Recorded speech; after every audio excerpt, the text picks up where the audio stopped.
We are live on the Cowboy Channel for the Washington State Fair here in Puyallup, Washington. The greatest fans in all the world, of course, those are rodeo fans, have made their way here, and it's all about celebration, celebrating this great sport we love here at the Cinch Playoffs, and lots of festivities to be had. We're eating popcorn, we're eating food, but this is what it's all about here at the Cinch Playoffs. Our top rodeo contestants, White Casper, Will Lummus, and many others trying to inch their way to another National Finals Rodeo qualification.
Welcome to Rodeo Live, presented by Tractor Supply. We are here in Puyallup, Washington for the Cinch Playoffs. This is such an exciting final day here in Washington. We have an amazing crew that we're bringing you. The weather's, it's a little interesting. It's a little overcast, perfect for Rodeo Live weather. We have a great crew here. I'm Janie Johnson. I'm going to be your host here, but we have an amazing team joining us. I'm excited to introduce you to Tim O'Connell, three-time world champion. You've been with us here on Cowboy Channel, but your first time ever here at Rodeo Live. Welcome.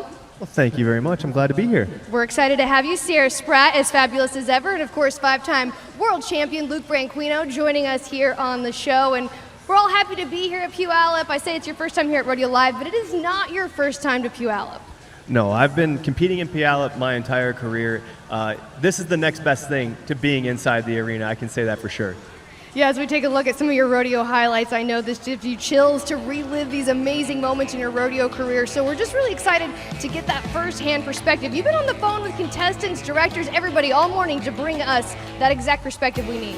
Yeah, the directors, the horses, the guys, there's so much at stake in Puyallup now. With the Cinch Playoffs to Sioux Falls, everything has to go your way at this event to set yourself up for the national finals. And as it shakes out, the guys that are on the bubble are stepping up to the plate, and the guys that are in world title races are also trying to push their way forward. It's really interesting. The matchups are really good today. This is going to be a fun day of rodeo. Yeah, and Luke Branquinho, I think you know pretty firsthand how much Puyallup can change the direction of your season, and it's even more so now in 2025. Take us back to your rookie year, your first trip here, or maybe not here.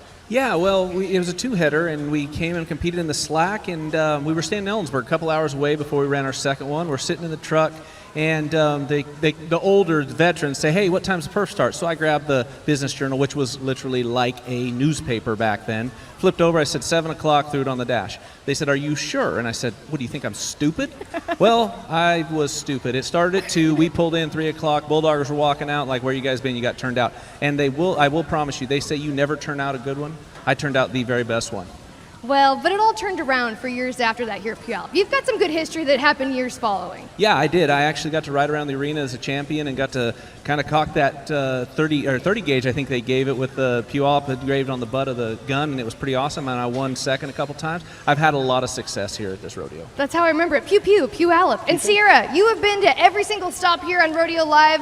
First trip to Puyallup. We're excited for you to be here. Yeah, I'm excited too. It seems like every single rodeo I go to, I might have been there before, and it's not quite as I remember, as just watching. But then when I get to this stage, I'm like, oh man, you get right up on the action. You know everything that's going on. I feel like I got the inside scoop going into watching it, and I feel like I have a good feeling about what's going to happen. It's an exciting day. I feel like the energy has been building with every single Rodeo Live on our way to get here to the cinch playoffs. And, it wouldn't be a rodeo if we didn't talk about the weather, because that does make a difference in pretty much every single event. Weather is looking cloudy. It's a beautiful 65 degrees outside, not very much wind.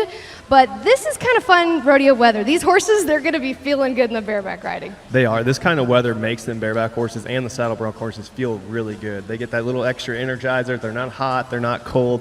They buck extremely well in weather like this. Well, and I always think about the barrel racing, of course. The ground, it's been phenomenal. We've had arena records, but what do you think the weather's going to affect with the times there? I mean, there was a little bit of rain, I know, so sometimes it helps the ground, sometimes it hurts the ground. I guess we'll never know. I mean, the good thing is that these horses and this committee that has, put so much effort into making the ground safe with these horses that are worth so much money, and the barrel racers that put everything on the line every single run, I think we're going to just see some great times like we've been seeing all week. It's been such a good rodeo, and of course we do have to give an update on the 8-time world champion Stetson Wright. In his first round, he actually got bucked off the horse Cloudy Skies, and we all want to bring you an update with him. Katie Lucas on Stetson. Biggest stories that came out of yesterday's performances here in Puyallup is one that we certainly did not want to tell. Just up the hill from the arena here at the Puyallup Rodeo is the hospital where 8-time world champion Stetson Wright spent the night after his competition in the matinee performance yesterday. As he came down from his bucking horse, the horse stepped right on his torso. He immediately called our Justin Sports Medicine team to assist him. They got him out of the arena and quite quickly to the hospital to be checked out. Our Justin Sports Medicine team reported to us that Stetson suffered a laceration in his pelvic area, broken ribs on the left side, a collapsed lung on that left side from the rib puncturing it. But the good news is they didn't have to put a chest tube in, and that will significantly cut down on healing time for Stetson. At this point, it is too soon to speculate when he will return to competition. We will continue to bring you updates as they become available. For now, I know the entire rodeo world is sending healing thoughts and prayers to the world champ. Wow, isn't that the truth? The entire rodeo world, I'm pretty sure Facebook has blown up wanting constant updates on Stetson Wright. You guys have both underwent some pretty serious injuries in your career. When you hear that, when you hear about the ribs, the lungs, everything, Tim, what goes through your mind? I mean, a lot goes through your mind. What made me nervous yesterday is how he immediately got up and called for it. When you get in a situation like that, to where when you get stepped on and you have so much adrenaline running through your body at that point, for you to know immediately that there is something wrong and you're calling for help. Rodeo cowboys and cowgirls, they don't call for help very often. And when you see that, when he goes to call for the sports medicine and someone to get to him, he knew something was wrong right away. That just goes to show how important the Justin Sports Medicine team is, coming in, getting him to the hospital immediately and getting everything under control in a situation, because you don't know how bad that situation is. Right, exactly. And Luke, of course, we're all huge fans of Stetson, but he's also a friend of ours. We care about him a lot. You had a chance to talk to him this morning, kind of just to check in on him. Yeah, I went to the hospital visit with him, and I walked in, and I was there with his brother, and the nurses came in, and the doctor, and they're like, are you guys all family? And he looked at me, he's like, yeah. And I said, I'm Uncle Luke. But yeah, they came in, they said, you're checked out good, everything looks good, we're going to release you in the next hour. But what do you do for a living? He's like, well, I'm a rodeo cowboy. Well, you're going to need at least 6 weeks off before you get back on the horse. And Stetson kind of looked, and okay. Yeah. And he said, I got about 3 weeks before Sioux Falls. So, but Tim, that's the type of mentality that us cowboys, that's what we do. That's what we're under. We get to feeling where we're okay, know we can go still compete, whether we have pain or not. And that's where Stetson is. Yeah, and that's the name of the game, right? Like, the rodeo cowboy is going to cut every corner to get back out here. You don't get paid unless you go play. And he's one of the best players that we've ever seen in the game of rodeo. Make no mistake, he's rodeo with injuries his entire career. When you ride saddle broncs and bulls, you're bound to be banged up a majority of the season. An injury like this, with the ribs, with the lung, 3 weeks, I think he can pull it off. If anyone can do it, Superman's going to do it. Absolutely. I really do think that I'm sure the Justin Sports Medicine team knows that when you say 6 weeks, they're thinking 3. I wonder if the guys at the hospital, though, I mean, those doctors, they probably don't know that he's planning on coming back in 3 weeks. Well, exactly, and Luke, you mentioned it. He is into Sioux Falls. He's going to be at that Governor's Cup in both the bull riding and the saddle bronc riding. He has shown throughout his entire career that he's tough. He's had to take that season back. And the thing that I want to mention that we always mention anytime when it comes to the Wright family, of course, Stetson, all the brothers, Ryder, he wins the round. We didn't get to see a winner interview because Ryder went straight to be there by Stetson's side. And I think when you have that kind of family support, somebody pushing you, somebody that's going to be there to help you on and help you as soon as you get off, that's going to push Stetson to do even better to get recovered in time for Sioux Falls. Yeah, and Ryder was there when they came in and say, hey, we're going to check you out. And they're like, you better do it within the next 45 minutes or he's going to have to stay a few hours extra here at the hospital because I got to go get on my bronc. Well, of course, we're all thinking about Stetson right now, wishing him a very quick recovery. I hope he gets to go home, rest, and I have a feeling we're going to see him at his best at Sioux Falls in just a short period of time. And if not, we'll see him at the National Finals Rodeo where he belongs. Excited to have him back for this season. But here in Puyallup, it has been an amazing year already. We've had so many arena records. Don't you just love to see that? That's what rodeo is all about. We got to start with the very first one that we had, and that was our breakaway roping. And, I feel like we see this every time in the breakaway roping. New arena record, new arena record. This sport, it is so competitive. But, I mean, you do not see low 2-second runs of the breakaway roping in Puyallup. I mean, they set it out there a little bit further. It kind of reminded me of Calgary's setup. It seems like in Calgary, they wanted to set it out there, but then somehow Jackie Crawford was able to get a 2.1. Bo, exact same thing. This was not a layup shot. This was a reach. This was her horse working. And, I mean, I've seen Bo Peterson make this run in almost every kind of setups. Yeah, and then the team roping. This is such a cool story that we've been following. The new arena record right here, 3.7, Clay Smith and Nikki Northcott. Of course, we all know the two-time world champion Clay Smith, but Nikki Northcott, that is what makes this pair just the real story here. Yeah, and a veteran and a rookie, really. I mean, that's what you see here. Now, Nikki Northcott, we call him a rookie, but this kid has been doing this for many years at such a young age. He's so handy with that heel rope. But when you match him up with Clay Smith, Clay knows how to hit the start, ride the great horses, get it out of his hand, and then you put Nikki on the back end, clean it up. Great run right there for that team. And look out because they're at the bottom of the standings. They need to win. This is a great place for it to happen. It's going to be exciting to see what they can get done to finish out their year. In the barrel race, we had 2 arena records. Katie Jo Halbert, she comes out here on this horse King that has stepped up to the plate for her this year in such a big way. 13:54, but Sierra, this record, it was amazing. It did not last very long, but Katie, she deserves this moment. She really does. I mean, don't you just hate that when you have it? She was the very first gunner this entire rodeo. I can't imagine the confidence that gave her and King. But no, it did not last. But it was Anita Ellis that came in. She's been on an absolute heater. We were able to have her on a past Rodeo Live show. Such an incredible story. She had a huge gap in her career. I mean, she came back after 27 years from an injury, and just watching her explode this season has been so fun to watch. Well, that brings us our Tractor Supply winning moment and your new arena record in the barrel race. Like you said, Anita Ellis and Rico. This horse is a 5-year-old. They just won the Calgary Stampede. They're moved safely into the top 10 in the world standings. They bobbled that third barrel, 13:52, now in the history books. And what a season. Of course, Anita, she's gone through so much in her career, came back to barrel racing after a severe back injury, finally had surgery. She starts faturitying these young horses. This horse is only 5, fresh off his faturity season and already dominating the world standing. She's headed to her first NFR. She has an amazing background, but it's very cool to see all the records that have been broken this season. And we're not even to the final day here. Tim, as you take a look at the records, we're all talking timed events. What are we going to see in the rough stock? You think we're going to break some records?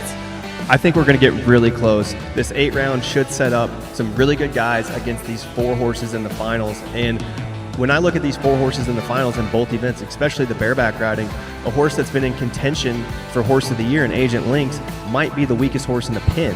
You have Disco Party, you have Tater Tot. I mean, this is a round that big things can happen. If the mix gets right in this long round to moving into the 4 round, we could see scores explode in the finals. Well, the timed events have been all about arena records, so it's time for the rough stock to go ahead and step up and break a few as well. I think it's going to be fast. It's going to be an amazing day. The final round here at the Cinch Playoffs. When we come back, we're going to get to talk to this Australian right here. World champion Kai Hamilton joins Rodeo Live. Rodeo Live is brought to you by Tractor Supply. For life out here.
Welcome back to Rodeo Live, presented by Tractor Supply. It is the final day here at the Cinch Playoffs in Puyallup, Washington. We have a pretty incredible guest. This is definitely a fan favorite. I'm glad to have him on here. Australian, he's a world champion. Kai Hamilton, you are having the amazing comeback season. How you feeling today going into the finals? I'm feeling good. I got a pretty cool bull drawn, so I'm looking forward to it. I know you have a little bit of time to get ready for the bull riding. We actually woke you up this morning. You said good thing you wake up pretty, so we're happy to have you here on the show. Are you feeling good? I don't want to point this out, but there is a little something on your chin there. Yeah, first night, well, it went well, but it ended a little rough, but got a couple of stitches, but that's all right. You'll have that. Well, I got to ask, Janie, sorry to interrupt, but Kai, coming back this season, coming off World Championships, struggled the next year, this has to be an incredible feeling to be in the position you are now. I mean, you're really, the way you're riding now it's trumps when you won your first gold buckle. Don't you feel like that? Because that's how we all see it. Yeah, for sure. I feel like I'm riding better now than when I was then, and it was a long road. Last year was rough. I honestly didn't know if I wanted to keep doing it. I mean, you work your whole life to win something, then you win it, then you're like, well, what now? And so I had to go back to the drawing board and reset some goals and figure out what I wanted. And so far this summer, it's kind of kicked off back how it was, and it's good. It's a lot more fun when you're winning. Well, when you talk about the world champion hangover, I've been through it. Luke, when you hit the pinnacle of your sport and you can't go any higher, it is so hard to reset your goals to say, well, I want 2 or I want 3. Well, I want to be the greatest world champion of all time. And then you go through the struggle of last year. And what's most impressive to me is the fact that you were out all last year, same as me. So your qualifications get stripped as well. So you don't get into the big winter rodeos. You don't get to go to Fort Worth, San Antonio, Houston. You have come through the hard way this year. So what does that mean for you to where the position that you're in right now, coming like basically a rookie that burned his rookie year? Yeah, it wasn't much fun not getting to go to Houston, San Antonio, Fort Worth, those ones, and so I kind of just went to everything in between. But I knew once the summer rolled around and I was able to get into everything, I knew going to the NFL wouldn't be a problem. And now where I'm at, I can see the mountaintop, so it's all guns blazing, and it's gonna come down to the last round of the finals. So I'm looking forward to it. Now, Kai, we did see the long list of rodeos that you have won here in 2025. Was there a particular ride, a moment this season that you thought, all right, I am back and I am riding better than I ever have? I think it had to be Reno's Extreme Bulls for sure. I'd just taken a month off. I'd been having a bunch of hand troubles, and when I got there, it wasn't bothering me, and I knew if my hand wasn't bothering me, nothing would. So that was the one that kind of kicked it off, and it was a great start to the summer. So. For me as a fan, I feel like when I really saw you and I thought Kai Hamilton is back in full form was kind of in April around San Angelo time. You showed up for that interview and you just had a new energy about you. You had all this excitement to be back on the road. Of course you're excited to be back to winning, but just being back in rodeo and having all your fans and getting to hit all these places again, what is it like to be back amongst all that? Yeah, it's awesome. Last year I didn't really get that. I was out for 6 months and then had hell during the summer and pretty much just went home. So I think that was when it finally all started hitting again and getting to go everywhere, and it makes it a whole lot better, especially when you're feeling good and winning. So. Well, I got to ask Kai, because all your qualifications got stripped. You had to go to every little rodeo. Did that kind of take you back to your roots? I know for me, like when I got my qualification stripped, I had to go to all the small rodeos. But this is where we started. This is where we started to grow to be the champions we are. And I felt like that really helped me a lot. Did you feel like a little bit for you too? Yeah, a little bit. It kind of took you back to your permit year and even the beginning of your rookie year.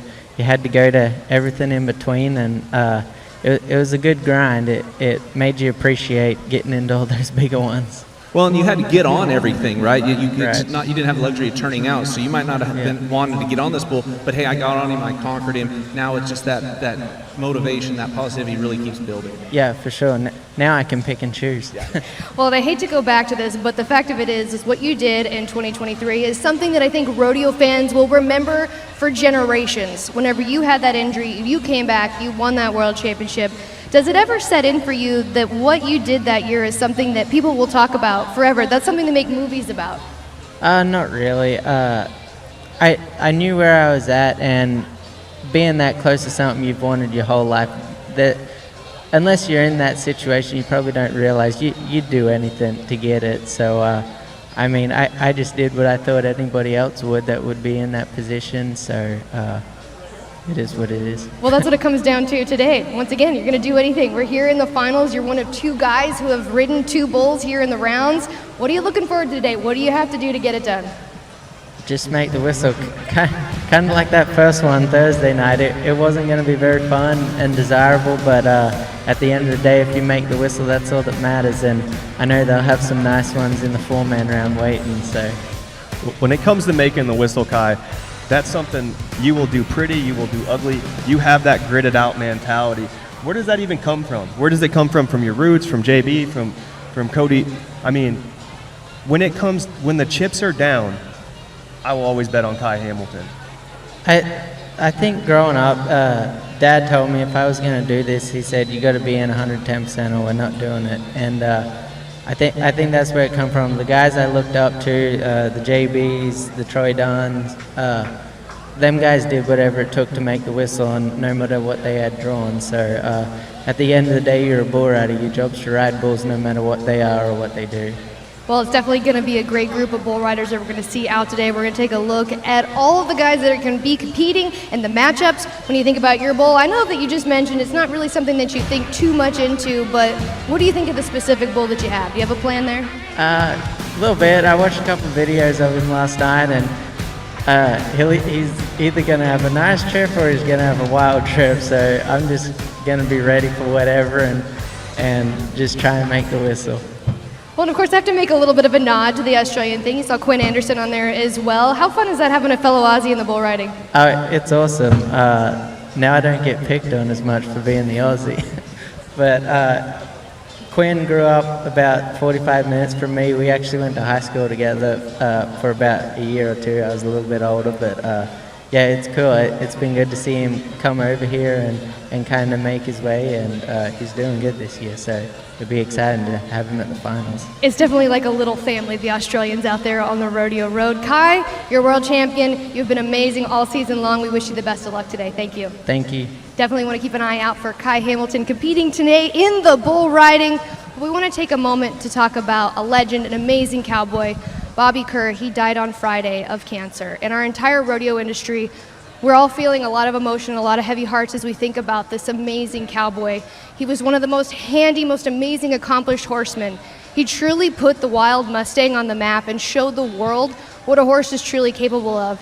And he was a cowboy, he was tough, but more than anything, Bobby Kerr was a true friend to everyone in our industry. Friendship that passed through all the different generations. Everyone in our industry has felt the warmth and friendship of this amazing man. At the age of 67, we want to give our thoughts and prayers to his family, as well as our thoughts to an entire industry that loved and will always remember Bobby Kerr.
live from the Washington State Fair in Puyallup, Washington. The Cinch Playoffs. We are live for Rodeo Live, presented by Tractor Supply. It is the 125th anniversary of this amazing event. People are having a lot of fun out there. I think, is that Butch and Jeff out there on a horse? Well, looks a lot like them, but I don't think that's them.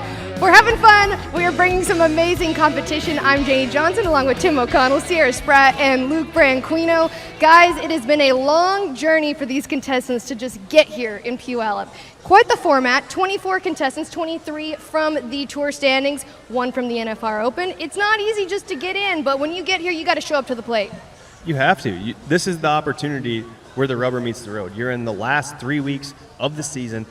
The NFR is on the line. The money is huge. You're either going to make your ticket on the bus, lose your ticket on the bus, or you can absolutely blow a world title race wide open. Well, that kind of brings me into the format, a little bit of how it all works. And you can be in the top of the standings somehow, but you have to be in the tour standings to get here. And that's kind of changed the game of the rodeo a little bit, Luke. Yeah, absolutely. There's people that are, like you said, not in the top 15, not even in the top 20 in the world standings, but they are able to be here at Puyallup and have a chance to make up that ground. Like you said, Tim, it is an opportunity. You see top 23 in the playoff standings, 2 playoff groups of 12. And this is the key here. You don't have to go head-to-head against all 24. It's 12 against 12. Top 4 move on to today. That's 8, and then the top 4 from top 4 today advance to the 4-man. So this is going to be a fun day of rodeo. I kind of find that interesting that it's a clean slate for the final round. You don't see that all the time. Do you think that gives certain competitors an advantage, the ones that just kind of go for it every time rather than maybe ones that safety up, think about that aggregate? 100%. This is a gunslinger's format. These clean slate opportunities, you know, like that's the difference maker at the national finals. Someday you just have to go into the national finals, just get the job done, move on to the next day. When you have clean slates, in the rough stock especially, you have to make sure that pin is very even, because you can't give someone the advantage on horsepower and then riding power when someone that's willing to go out there and lay it all on the line, guns blazing, go for the gold. This is that kind of format for them. When we talk about that journey just to get here, we mentioned 23 from the tour standings, but 1 came from the NFR Open. And so we have 3 remaining survivors that came all the way from the NFR Open Championship in Colorado Springs, an amazing opportunity, amazing rodeo there, that have now made it to the finals here today in Puyallup. That is Dustin Agaskiza, Brody Kress, and Riley Pruitt, all coming from the NFR Open. So to go from Colorado Springs to win that, then to come here and win this, you're almost going to guarantee yourself a trip to the NFR, but that is not always the easiest way to get here. It's going to be fun to watch these 3 guys and see if they can finish the job. Yeah, but if you look at the standings, these guys are all in the standings. They've made the national finals. So for them to be in this situation, it's no pressure for them. They know how to win in Vegas. They know how to win in Puyallup. They know how to win in Colorado Springs. It's not a question about them knowing how to win. They just need to go get the job done, get more points. Yeah, so you definitely want to take note of those 3 survivors if you're making your rodeo picks. It's a summer rodeo run, and you want to go make those picks. We're having some pretty big-time competition amongst the 4 of us. I did not send my picks in the group chat. Let's just say that. I'm saving my winners. We're going to go through those later. But you want to get signed up and you want to sign up before the rodeo starts. This is how you play. Choose your winners, watch the action unfold, win big, so many amazing prizes, money, belt buckles. It's just endless how much fun you can have. And the fun is the most important part of all of it as we follow along and maybe a little bit of friendly competition. But we got to talk bareback riding. The rough stock, Tim O'Connell, 3-time world champion bareback rider. We have to talk about amazing horse that is, I think, definitely in contention for horse of the year. Your RM43 in the weeds a horse is none other than Corco Rodeo's Tater Tot. Tim, why is this horse so incredible? Well, he's so incredible because he's so young. This is a 7-year-old, and you can see as Cade Saunier in St. Paul, when he's riding, this horse has a ton of timing. She gets way off the ground, and the difference is the way she bucks.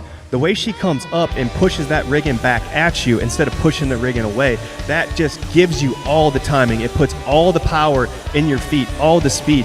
Watch Rocker Steiner right here in round 7 of the NFR. When he gives the timing to Rocker, Rocker uses speed against horses, and you can't go any faster than Rocker could ride this horse. He doesn't cover a lot of ground. He gets way in the air. The kick is awesome, and the trip's the same. The one thing that really stands out to me of this horse, she is the same outdoors as she is indoors. There's a lot of horses that are really good outdoor horses that can't handle the big, the lights, the boom of Las Vegas, and there's horses that thrive indoors. This horse thrives in both arenas. When you look at the indoor-outdoor stock score, it is virtually the same. And when you look at the highs on this horse, this is all from this year. 89, 89, 488s. There's multiple 87s on this horse, and that's just because the guys messed her up. Tater Tot goes out there and does the thing every time. As a 7-year-old, this horse is going to have a career of 15 years or more, and they don't hide this horse. This horse has had 20 trips this year. She's had the best guys in the world. She's had young guys on her back, and she doesn't falter. Well, I know what you're thinking. If you're at home, you're saying, okay, who has drawn the great Tater Tot here at Puyallup? Well, you have to wait and find out, because Tater Tot is going to be in the 4-man. So whoever ends up number 4 is going to be who draws Tater Tot. There's lots of awesome horses going to be in that 4-man, but Tater Tot's your pick? I have to see who gets it. This round of 4 in the bareback riding is so exciting. You know, like when I look at it, you have Disco Party, Tater Tot, Lunatic Heaven, which they were just 93.5 on in Cheyenne to break the arena record. And you have Agent Lynx, which is a horse that's always considered for Horse of the Year. When you sit there and look at it and you're thinking to yourself, man, Agent Lynx might be the weak one in there, that is a 4-round worth watching. Well, we need to go through some of the matchups, but of course here on Rodeo Live, presented by Tractor Supply, we got to talk about Rocker Steiner. He's a fan favorite. Luke, you don't have to be a previous bareback rider to understand the energy that Rocker Steiner brings to every arena. No, you don't even have to be a rodeo fan until you're new and see the energy he brings, because he is all about that. And you can see right here the way he rides his horses, the way he acts outside of the arena. It's 100% energy from Rocker. And Tim, we've seen his whole career. That's how he thrives. That's how he has had the success he's had. Yeah, the bigger the moment, the bigger he shines. But he's maturing as a bareback rider. When he first popped on the scene at 18 years old and makes the national finals, I mean, a lot of people forgot he broke both feet in Pendleton and came to the NFR with 2 broken feet. He's had trouble in the eliminator pins because of his style. But if you start watching how he's progressed the last 3 years, he's starting to handle these horses, he's starting to ride them better, and I'm excited for his future this year. Well, no doubt that Rocker has progressed to be kind of a veteran in the game now, but this young man, Bradley Miller, he showed us at the NFR that he is ready to handle absolutely everything. He's number 2. He's fresh back from that groin injury. He does not seem like he's missing a beat. He doesn't. I mean, talk about a guy that was, you know, want to talk about weak links at the finals. Bradley Miller was kind of like that for me. When I looked at the list of guys at last year's NFR, Bradley was not at the top of my list. You want to talk about catching lightning in a bottle and just running through it? He had one bad round in his first ever eliminator pin that probably cost him a world title as a rookie to the NFR. And after that, you kind of wondered how he rebounded off that. He went to number 1 in the world until he had a groin injury. I mean, he has not stopped shining since his first round of the national finals. Well, that's your number 1 and number 2. Rocker Steiner, Bradley Miller. We got Jess Pope there at number 3. We're going to be watching that world title race. But the world title race doesn't enter till we get to NFR. We also are covering that bubble race. We have a long list of guys that are really trying to get in there to Las Vegas. Mason Clements, he is one of them. He has been on the bubble before. We have quite a list of matchups. Jacob Lees also was incredible. Won a round. When you're here at Puyallup, you take a look at this matchup right here. What do you think of the bubble guys? I mean, the bubble race is really good. The guys that are on the bubble seem to have drawn towards the top of this pin, which is incredibly well. You know, you get to that Final Four, you got guys that are down in the race for the tour standings to get to Puyallup, like a Mason, like a Jacek Frost, guys that are not guaranteed inside the top 8 past this. To have that opportunity to get in the 4 round to move to Sioux Falls, this could be the storybook ending for these guys. I mean, what kind of advice would you give to someone on the bubble today in this position? I mean, like we talked about, it's a clean slate. You don't know what you're going to get yet. But, I mean, if you got to talk to that one guy that's sitting 15th, 16th right now, what advice are you giving? Let it hang out. Just be you. Loosen up. Forget about the pressure of the bubble. You see guys on the bubble tend to crack. They tend to get a little bit tense when they're riding. They're not free. That's why you see, you know, Bradley, Rocker, Jess, they're free riding. They don't have the stress of making the national finals. These guys in the bubble, they tend to tense up a little bit, try to make a little bit too much happen in a ride. These guys have to free up, take it for jump, and if they give you the opportunity to shine, take it. Well, you heard it right here. The message from the 3-time world champion, Tim O'Connell, right here. Let it all hang out. We're talking to you, Mason Clements, Jacob Lees. We're letting it all hang out here on Rodeo Live. We have some fun at the fair with this crew when we come back. Brought to you by RM43, Serious Weed Control, and Las Tunas, International Horse Breeder.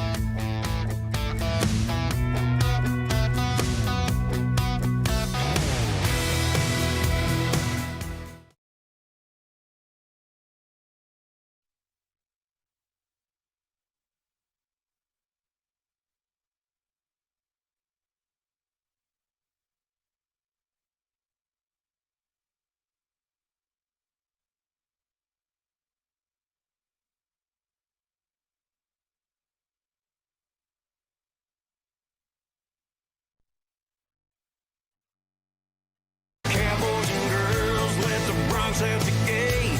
Y'all better hang on, just go. Cowboys and girls, let the Bronx out the gate. Y'all better hang on, just go.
Cowboys and girls, let the Bronx out the gate.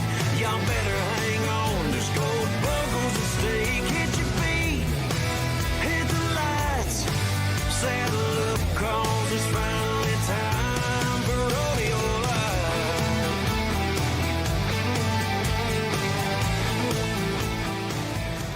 Everyone is having so much fun here at Rodeo Live, presented by Tractor Supply here in Puyallup, Washington, for the Cinch playoffs. We are inching closer to who will be the champion out of Puyallup. Of course, we got to talk a little bit of team roping. The sport of team roping, it is ever evolving. And we have a new team. They're just roping together here at Puyallup, but they've done very well. Dustin Egaskiza and Will Woodfin. But, Luke, kind of talk us through how this all works here. Yeah, so Dustin and Levi Lord started the year out, was having a great year, and then they end up splitting up, and Dustin started roping with JC Flake, brother-in-law, and then JC didn't qualify into Puyallup, so Dustin had to pick up a partner in Will Woodfin. So that's kind of it in a nutshell, but the thing is, when you have Dustin heading for you, you got a chance to win first, and he has proven that with any partner he's ever spun a steer for. Well, and it's already gone very well for them. How much could this change the direction of the season for Will Woodfin? Oh, absolutely. I mean, you put him in a position with Dustin heading for him, getting this money won here. Anytime you win big, it's just going to keep catapulting you up, Tim. Well, and I love to follow that rookie race as well. We talked about it with the new arena record. Clay Smith, he's a true and true veteran of the game, two-time world champion. But Nicky Northcott, he is that rookie to watch. He's had an incredible year. And I wonder, too, I mean, not to think that it's a risk, but it seems like it could be a risk to pick up a rookie for your partner and try to make another NFR like Clay did. But I doubt he's really wondering how it's going now, because it's going pretty good.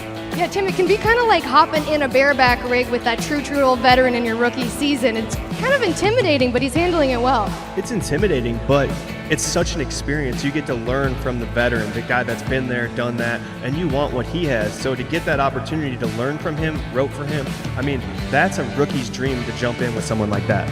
When you take a look at the groups that is going to be competing in the finals today, we mentioned Clay Smith and Nicky Northcott. We're going to talk about these rodeo picks later on the show. I'm really eyeing old Jade Corkhill. Been following him. How cool is it to have him back, just dominating another season? It's going to be a really good group. It's going to be fun to watch the team roping. But speaking of fun, it is time to go into the fold here at the Puyallup Washington State Fair. And I'm feeling a little bit left out. I was not in this group chat. These three here went out with Katie Lucas and had a lot of fun experiencing everything that Puyallup has to offer.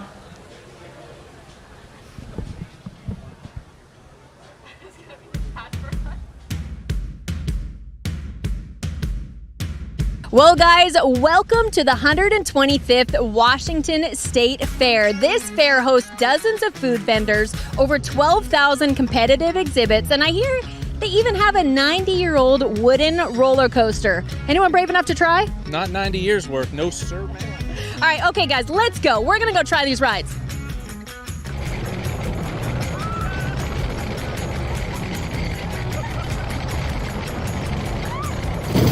Oh, no! The GoPro! Welcome back, everybody. That's how wild they got. Well, for over 100 years now, there has been a fan favorite food at the Washington State Fair. Fisher's has been serving up over 1 million of their legendary scones to fairgoers each and every year. And I think in 2025, our Rodeo Live team is maybe going to help them try break that record. On your marks, get set, go. That was immediately bad. I had the right angle. Got it again. Got. Oh my gosh. This is really going to be embarrassing. Do you come here and practice this? You never swung a hammer before? I think that probably got it done.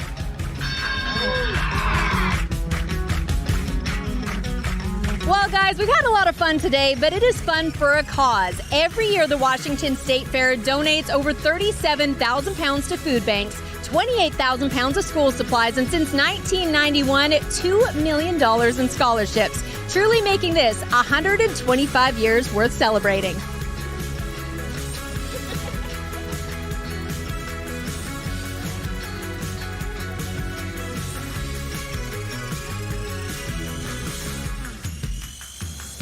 Oh, wow. Okay, I wasn't even there, but I am already having so much fun just watching you guys. Luke, you really spurred the heck out of that carousel horse. I mean, you really had some good coaching here from Tim O'Connell. I wanted to show Tim that even a bulldogger could spur a bareback horse. Yeah, but apparently the bareback rider is a little bit stronger with the weight. No, we both hit 500, Janie. I don't know if you've seen it. I saw ding. 495. No, it dinged. Tell him it dinged. I mean, mine dinged a lot faster than yours I will dinged. say yours did ding faster. But the surprise But of it, Sierra did it too.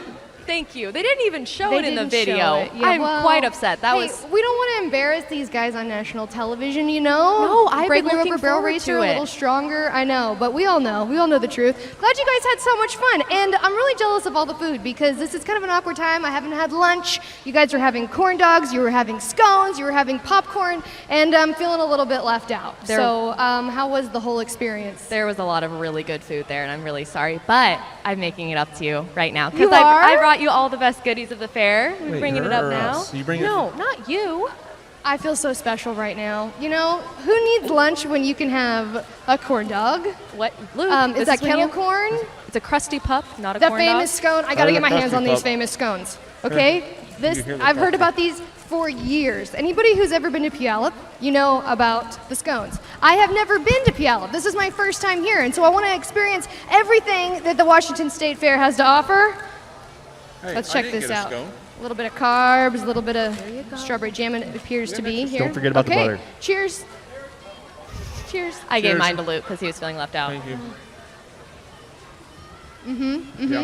It's buttery, it's sugary, it's carby. It's delicious. It's everything one ever wants in a scone. I can't say that I've ever had a scone from a fair. One of the many reasons why this is one of the greatest places to be. Look at those fans right there. We're so happy to be here. Rodeo Live presented by Tractor Supply. We have some celebrity guests coming up, of course. World number one, Will Lummus in the steer wrestling. He's going to be joining us when we come back. I need to take a break so I can eat this scone. Maybe Will Lummus can help us finish off this food when he joins us next.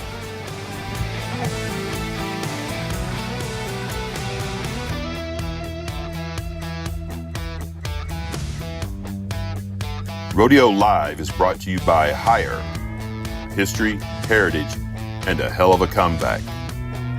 And Folds of Honor. Honor, educate, unite.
live from the Washington State Fair. Wow, is that the cutest baby that anybody has ever seen in their entire life?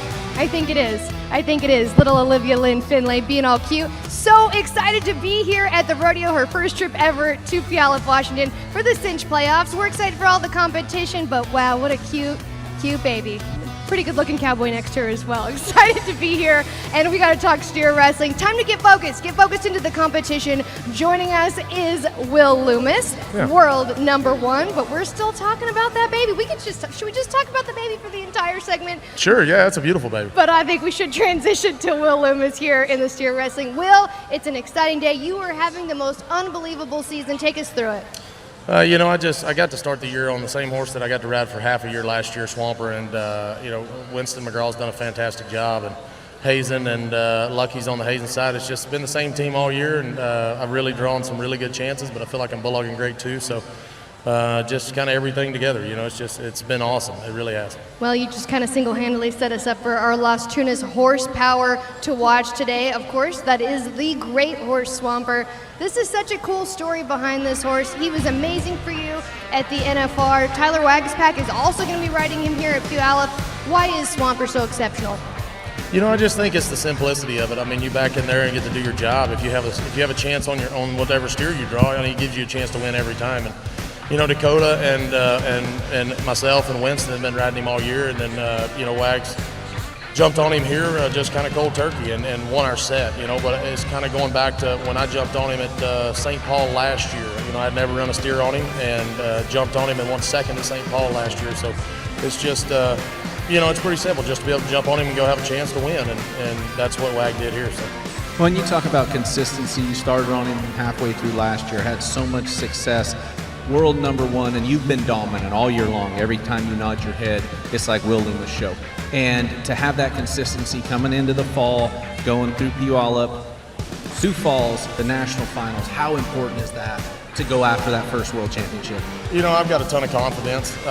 If I can stay on the right end of them on the steers, and not even that, I feel like I've drawn some steers that haven't necessarily been as great, but I'm just making great runs, and just all of that just stems from confidence.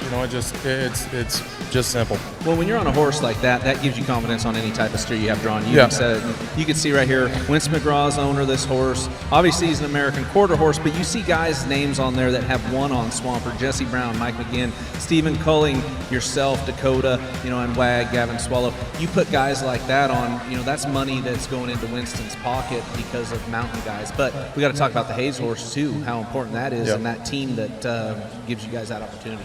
I think Hazen horses are looked over. I think they're honestly, in a way, more important than the bulldogging horses. I think that if steers aren't getting picked up and giving your guys opportunities to win, we don't get to do what we do. And Lucky's done a fantastic job.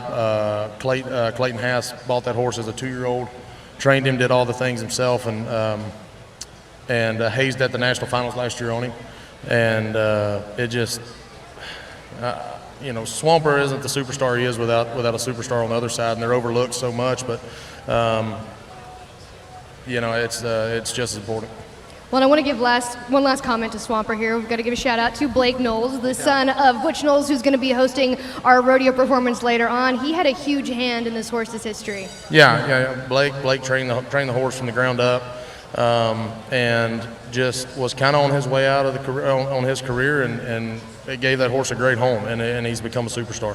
Well, my favorite part of that is he has pictures of him actually using Swamper as a pack horse up in the mountains. So made sure that steer wrestling horse was nice and tough before he went to the rodeo scene. Yeah. Well, another cool story about Swamper, they cracked him out. His first big rodeo was Cheyenne. He was second string, horse went down. Swamper handled that pressure and has continued to handle it from that point to now. And he's one of the superstars, and look out, horse of the year potentially. Yeah, I agree. There's a couple of horses that have a chance to win that, but I sure hope ours does. And you take a look at all the competitors that are coming up. 5-time world champion Tyler Wagaspack. We got Will Lummus, Cody Devers, Tryson Calavaya all the way from Hawaii. He's having a great year. Bridger Anderson, Justin Schaefer, Jesse Brown, Chance Howard. It is going to be a tough day in the steer wrestling. And of course, it is Rodeo Live presented by Tractor Supply, so we're bringing you all the updates as they're happening. Will Lummus, you were just over there signing autographs. You had time to go over there and find out what steer you had. Then you came here on Rodeo Live. Give us the update. What steer do you have? What are we looking forward to today? I've got a rerun. My second run here in Puyallup, I was 4 flat, and I feel like I left a little meat on the table there. Missed the bear a little bit, but I'm gonna bring the heater tonight and see what happens. And there's all the steers are cherry picked today, so it should be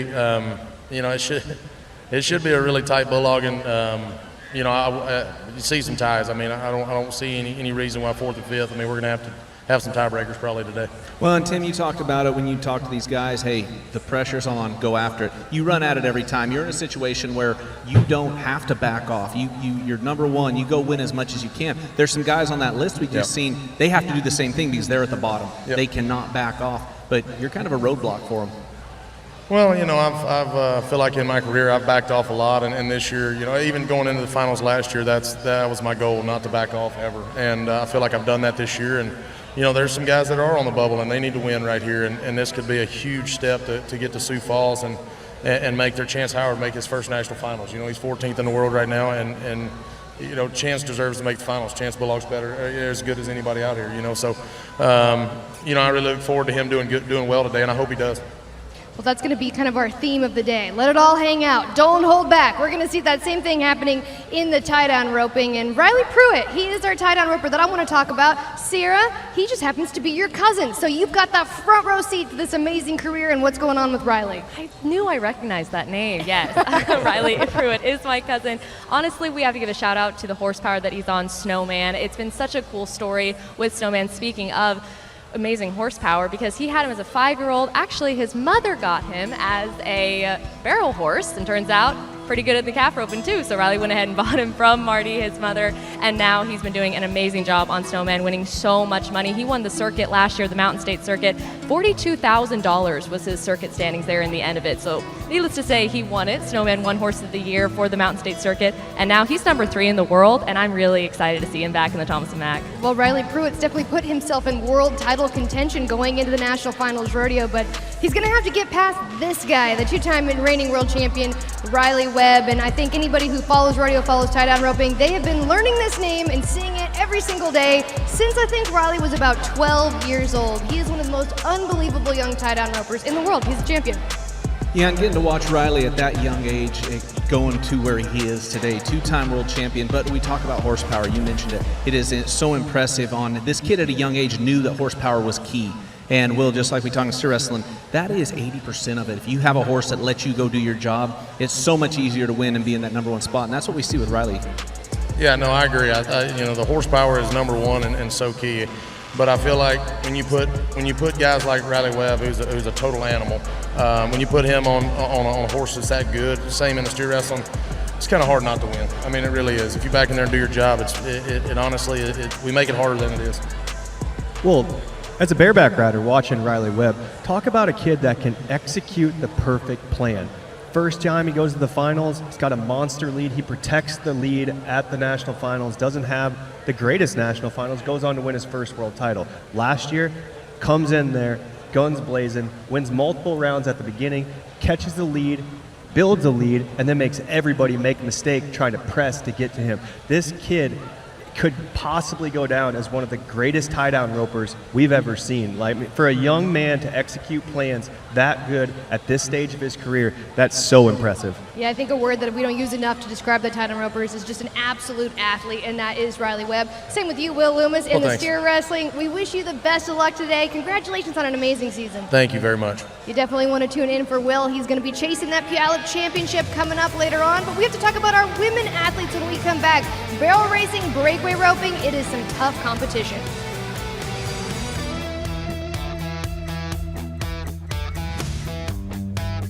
Rodeo Live is brought to you by Ariat. Ready, set, riding boots and jeans that work as hard as you do.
Welcome back to Rodeo Live, presented by Tractor Supply. We have to talk about our superstar women athletes in the breakaway roping. This has quickly become the fan favorite popular event for everyone to watch. It is so quick. It is so tough. Arena records broken across the country. Sierra Spratt, you've got the inside scoop. Who are you looking at in the breakaway roping? Every single girl. I mean, of course, it's important what calf you draw, of course, especially in a setup like this. But honestly, I know clean slate. I know breakaway ropers, and breakaway ropers, they let it all hang out, Tim, just like you said. And I think especially in a setup like this kind of money on the line, I can't imagine anyone's taking an extra swing, anyone's safetying up. No, you definitely can. It's going to be tough. They want to move on to that four-man with that clean slate as well. It is not about an average anymore. That is all out the window here. Martha Angeloni, world champion, ice water in her veins. She is not where she wants to be in the world standings, but with her go-round wins being here, that could turn around so fast. She has had a little bit of a tough year. I mean, not the Martha that we know and we love. I mean, she struggled a little bit through the winter, but then she came to the Northwest and she's kind of turned it around. She's coming off of a win in Ellensburg, a co-champion with Bo. And honestly, seeing her rope, I mean, it just seems like she's back. She might have just needed that win to just kind of kickstart knowing it. I mean, you never know. She might have been drawing bad. She might have been in her head, but now it seems like she's back where she needs to be. Well, and if you look at the standings, she's 25,000 roughly back of the top 15. There is a lot of money left to be won with what's left here at Puyallup, with what's at Mandan, what is at the Governor's Cup. I mean, there is so much money left for Martha to go get. So look out. She might take one of those 15 spots away from one of those girls that have been there all year long. Yeah, it goes to show. Sorry, PRC is growing so much in years past. You would have said at this point in the year, 25,000, no way. You know, go ahead and make money and go home. Not anymore. It can turn around very quickly in a month. Another one that I'm watching, definitely number 5, definitely making the NFBR so far. I got to talk about Haley Williams, because her loop last night, I mean, again, she went for it, no fear. I don't know if I've ever seen Haley rope with fear or taking extra swings right there. I mean, that calf kind of went off to the right, too. It was a little bit of a riskier shot, and you can see it wasn't the cleanest loop, but it worked, and she was smiling and waving after it. She knows that, all right, you know what, I did my job out there. I love how you mentioned this, because Haley Williams, you know, you mentioned fear. She didn't even look back. She knew she was clean. She knew she was good. She's smiling to the crowd. She has all the confidence in the world. Where do you think that comes from? A little bit of a family time maybe kind of helps her to have that confidence down the road? I mean, it's got to be coming from speed, right? Is that what you were going to say? Oh, her dad's speed. Yeah. I bet he gives her a little bit of confidence. But Mama Jennifer, I promise you, that's where she gets a lot of it. Yeah, that's probably where Speed got all his confidence too, is Jennifer as well. Here's a look at our group of breakaway ropers we're going to be seeing compete in just a couple of hours. Martha Angeloni, we mentioned her, Brady Good, their world standings positions right there. Braylee Shepard, past Rookie of the Year. It's going to be so much fun to watch. I feel like we're going to see some really fast times. We're going to see some broken barriers. Gotta love the breakaway roping. But of course, we also love the barrel racing. It has been so fast. We've already had 2 arena records broken. I think Anita Ellis is one that I'm always looking at. She has had an amazing season. She comes into the Calgary Stampede, made her way there via qualifier on this young 5-year-old horse. This is Rico, and this was their first run where you can see that the rein flipped over his head. This 5-year-old horse, fresh off his maturity year, still completed the pattern, then turns around and comes back in day number 2 to break the arena record, 13:52. I am just blown away by the age and maturity of this horse, and not to mention the confidence that Anita has put into him as a trainer. I completely agree. I was kind of getting Scamper flashbacks a little bit there. I mean, that horse to just complete the pattern didn't miss a beat. I mean, you'd think Anita would panic, maybe Rico would panic. Nope, neither one. They knew exactly what they needed to do and finished the run. Yeah, they came back so strong. Here's a look at the fastest times we have seen so far. So close with that 13:52 and that 13:54. Katie Jo Halbert, she had that arena record for one day. Wenda Johnson, also super fast. Her and Mo look so good, and she needs a win. This is crunch time for her, but this setup, Mo loves it. Oh yeah, definitely.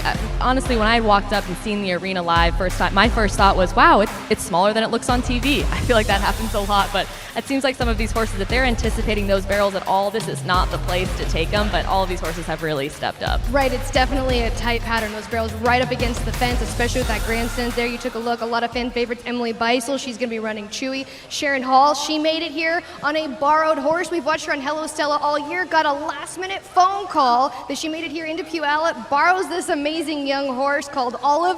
Now she's here in the finals. How cool is that, Tim? I'm going to look at you here on the barrel race. We got to get you in on a comment.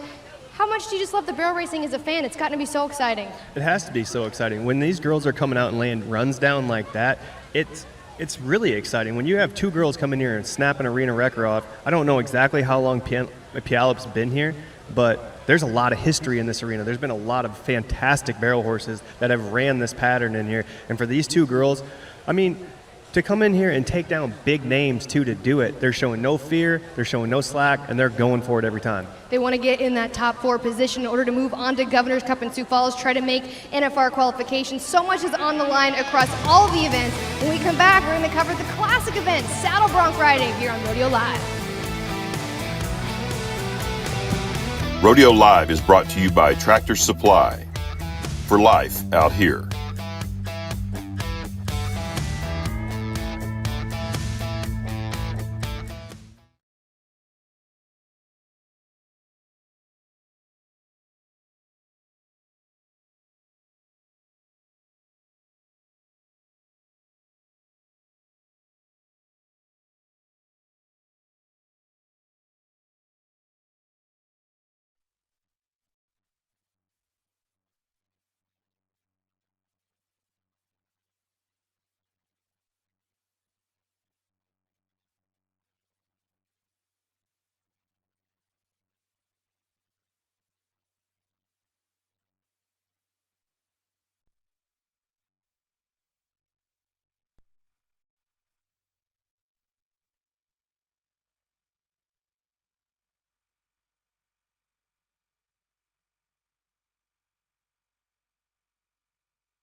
Cowboys and girls, let the Bronx out the gate. Y'all better.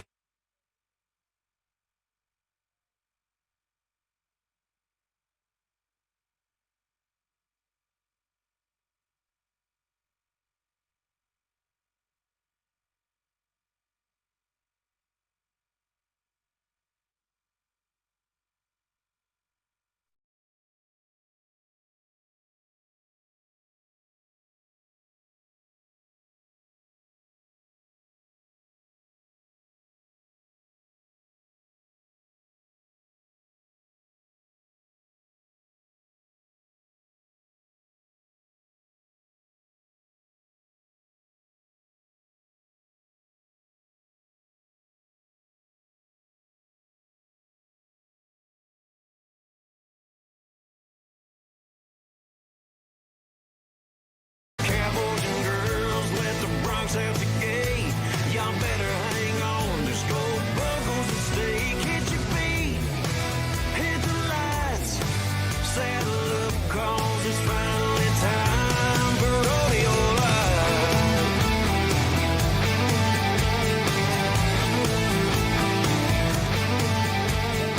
Shot of our crew enjoying scones, one of the many things that make Puyallup, Washington special. Our fans are having fun out there enjoying Rodeo Live, presented by Tractor Supply. We're getting closer and closer to the finals here at the Cinch Playoffs. In the saddle bronc riding, we have a lot of different storylines going, from world title championships to a possibility of some bubble guys. I want to start with talking about Logan Hay. Logan Hay is on the bubble yet again. He said at the very beginning of this rodeo that he made a goal to not find himself in that position, but he battled it out last year, and he is on his way to battling it out again in 2025, 19th in the world.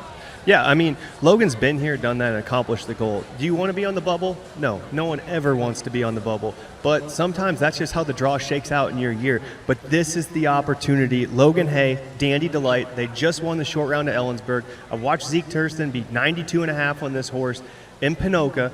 This is the draw for this round of 8. I mean, this horse would normally go into the round of 4, but it's a fantastic round of 4. With Logan needing all the chips down, shove them to the middle, this is the one you wanted to pull out of the hat. Logan Hay has not been making mistakes, and I agree, Dandy Delight is the pick of the pin if you were going to ask me, but we have some awesome guys coming up, including world #1 Ryder Wright. We saw him win the round just the other day, didn't do the win interview, went straight to check on his brother Stetson.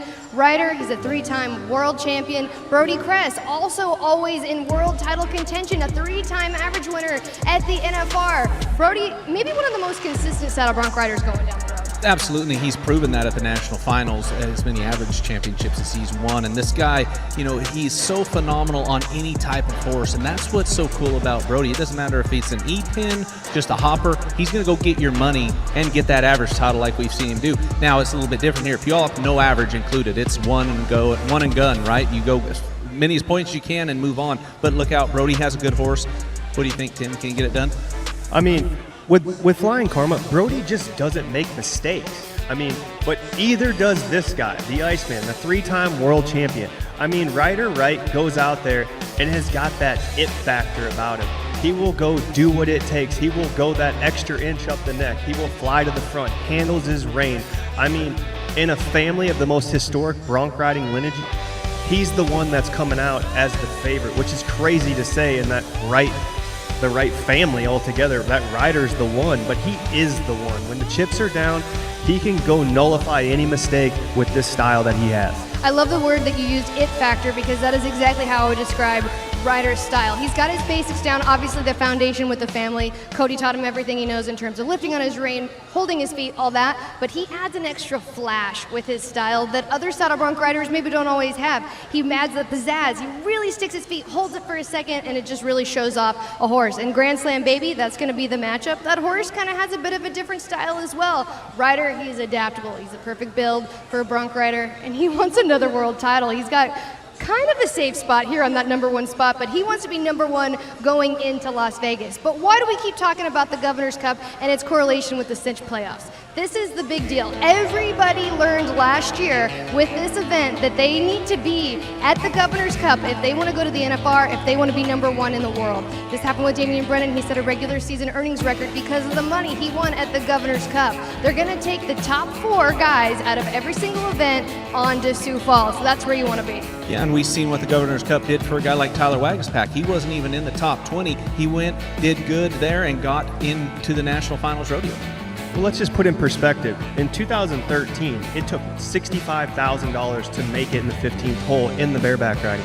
You can win $65,000 alone at the Governor's Cup. I mean, this can blow a world title race way out of proportion. This can bring guys back from being way down the bubble in that 20th, 25th hole. Say you get through in this Final Four and you get that opportunity to go to the Governor's Cup. You can come from way back of the pack and pull it off to get to the national finals. Yeah, no doubt that the cinch playoffs, the Governor's Cup, the Pro Tour, that is what has taken PRCA and this season to the next level, bringing us to the next level in our sport, making these guys have a lot of money going into Las Vegas. But a guy that definitely wants to see himself at the Governor's Cup, he's battling an injury. Wyatt Casper is our higher comeback story of the day going into the finals. Katie Lucas is going to bring us an update. Well, this week, our Higher Boots comeback story is saddle bronc rider Wyatt Casper. Back on July 30th, he was riding in the Zeke Thurston Extreme Broncs Invitational. He had a great showing there at that event, but as he was coming down from his winning 93.5-point ride on C5 Rodeo's Virgil, he sustained a broken ankle. At the time, they thought it was looking pretty good. They thought just a couple weeks of rest would help him recover enough to get back to competition. He tried it on at the Extreme Broncs finale because of the huge purse that was available there. At that point, he was hoping to punch his ticket to the National Finals Rodeo so he could go home and rest. But he told me that he experienced a lot more pain than he expected. So they did an additional set of x-rays on the ankle and actually realized that that bone was displaced more than they had originally seen on the first round of x-rays. So it was off to surgery just 2 weeks ago for Wyatt Casper. And in true cowboy fashion, he is battling his way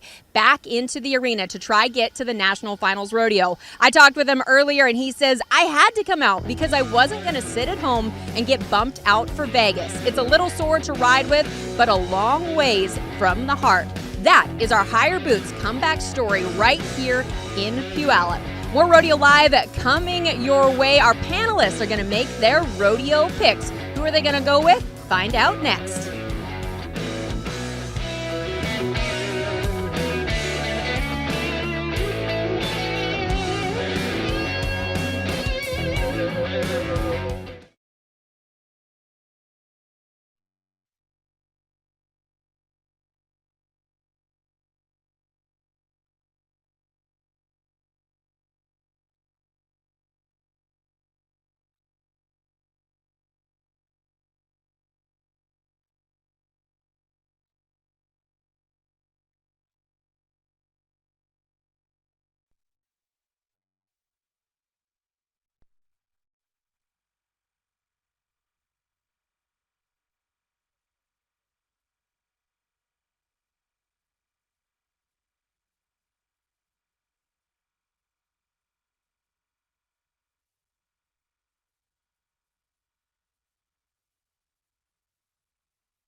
Well, the breakaway ropers there getting closer into the arena as we get closer to the start of the Cinch Playoffs live from Puyallup, Washington. Just about 5 minutes left to go before we kick off all the rodeo action. But you know, we gotta have a little friendly competition amongst our panelists up here. Our rodeo picks. We're making it part of the summer rodeo run, and I am determined to win some money because I have not had any luck on my rodeo picks so far all season long, but I really feel good about it now. So let's go through the bareback riding.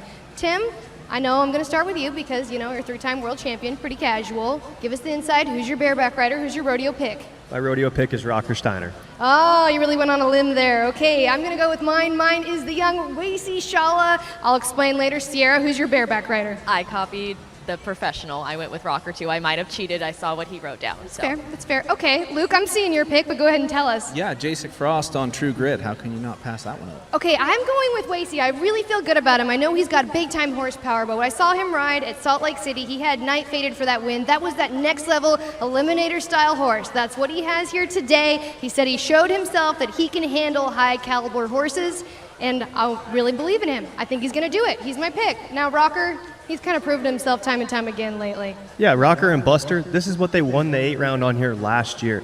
He's towards the end of the lineup. He's handling these bigger, stronger horses so much better. Number 1 guy in the world. He's going to knock this down. Yeah, that's why I picked him too. Yeah. Good call. Okay, and in the steer wrestling, I'm going to say that I went with Will Lummus because he is an amazing guest here on Rodeo Live, and because he's number 1 in the world, and because he's Will Lummus, and wouldn't you pick him? He's an amazing person. But I want to know who Luke Branquinho picked in the steer wrestling because you're our guy. Yeah, because Will's not letting off the throttle. He's all the way down, gas to the floor, and Will Lummus is my pick all the way from here. Look out to the national finals. Will Lummus might go get his first world championship. Okay, and it's don't be switching. When we get to Vegas, you can't switch and you got to stick to it. Okay, who do you guys have? I picked Will, and I swear I didn't cheat. I swear, no. She looked at my notes. And I didn't know that he was coming on the show either. This was just truly, I've seen Will do amazing all season long. He's dominating. I don't think he's letting up. I agree. Okay, mix it up here, Tim. Who do you have? I am going to go against the grain with a 5-time world champion who is also riding Swampert. I mean, you put the guy on the horse, the guy gets it done. Tyler Wag. Okay, that's probably a good choice. You also didn't go out on a limb there. In the team roping, I'm going with the veteran. I've been following Jade Corkill his entire career. Clint Summers, Jade Corkill. I love watching it. They're my team. All right, I'm going to go top of the standings with Levi Lord in the heeling, and 16th man, first guy out, in Shea Carroll. Shea is in a position needing to win, and Levi is going to go do his job. So I'm going Shea Carroll and Levi Lord. I like that new pair this year. They've been fun to watch. Tim, who do you have? I also went with Clint Summers and Jade Corkill. I mean, when you got a world champion out there, you can't bet against gold buckles at that point. Sierra, you're a roper, you know your stuff. Let's hear it. I do, and I didn't copy, and I have someone new. I'm pretty excited. It's Andrew Ward and Jake Long. I went with some veterans. These guys, they've been there, done that in every arena possible, so I'm feeling confident with them. I'm going to go ahead and stick with you and let you go first on the breakaway. Who's your breakaway pick? Ooh, I went with Haley Williams. We just talked about her a little bit ago, but like I said, she has shown no fear in this setup. She absolutely nailed the start in the past couple of rounds. I don't think she's going to do any differently. I think her confidence just grows every time. I also copied earlier themes. Martha Angeloni, world champion. She's on the bubble, and we are headed back to the national finals breakaway roping for her. Breakaway. Martha. That's me. Martha, she's going to roll on. Who do you have? Joey Williams. Oh, I love Veteran Joey of the Williams. She's going to get it done today. Good choice. Okay, we got to keep going. Saddle bronc riding. I am going with the Canadian Q Taylor, just outside the top 15. He has been riding incredible all year, and I feel like they're just now starting to notice how talented of a saddle bronc rider he really is. Exotic Warrior. Love that name. Love that horse. Let's hear it. That was my pick, Q Taylor and Exotic Warrior. I did Logan Hay because of Danny Delight coming off a big win of Ellensburg. I don't remember who won. Do you remember, Janie? Help me out. Some guy named Jake Finlay. Okay, who do we have? Well, I just copied Sierra. I mean, Danny Delight, Logan Hay, bubble matchup. Okay. When you need it, you got to do it. Okay, in the tie down, Marty Yates. Always count on him. He made it through. Dylan Hancock. Riley Pruitt, got to. With NBC Pride, Tom Kraus. And the barrel racing, we've talked about her. Can't stop talking about her. Anita Ellis, new arena record holder. I think she could break it all over again with that horse, Rico. Who do you have, Sierra? I got to go with Lisa Lockhart. I'm a huge fan, always will be. Michelle Alley on Stiletto for the first run. She moves on. She's going to ride Magic Mike in the round 4. There you go. Inside scoop. You heard it right here on Rodeo Live. Who do you have? I got to take Anita Ellis. She's doing too much this year to count against her. She is amazing, and I'm going to go in the bull riding. We're going through this because we're excited. We're ready to kick off this rodeo. Kai Hamilton, our 2023 world champion. He was on our show. I love an Australian. There you go. I'm going an Australian, but it's not Kai Hamilton. I'm going with Quinn Anderson. Ooh, I like that. Good See, I choice. went with Wasey. I know we already had Wace picked for a different event. I think Wace is going to do great. Different event, doesn't count. When it comes to Puyallup, Kai Hamilton just gets the job done. He's going to get it done today, and he's going to get himself back in this world title race in a real contention. That is our ultimate theme. Let it all hang out. Lay it all on the line. That is what's happening coming up at the Cinch Playoff. Jeff Metters and Butch Knowles will be taking you through this rodeo. It is time. Here in Puyallup, Washington, the Cinch Playoff starts now.